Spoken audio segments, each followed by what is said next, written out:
Kashimpur press ক্লাবের সভাপতি মোহাম্মদ আমিনুল ইসলামের উপর হামলার ঘটনায় মামলা দায়েরের ২৪ ঘন্টার মধ্যেই আসামিদের গ্রেপ্তার করেছে কাশিমপুর থানা পুলিশ।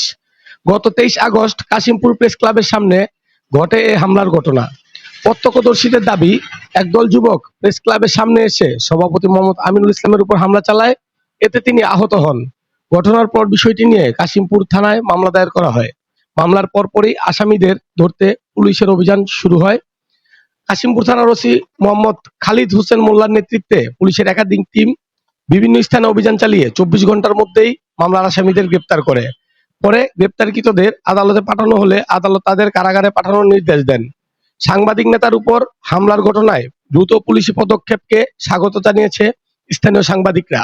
একই সঙ্গে হামলার প্রকৃত কারণ উদ্ঘাটন, ঘটনার সুষ্ঠু তদন্ত এবং সাংবাদিকদের নিরাপত্তা নিশ্চিত করার দাবি জানিয়েছেন তারা। সবুজুর রহমান, সবুজের তথ্য ও চিত্রে, কাশিমপুর, গাজীপুর।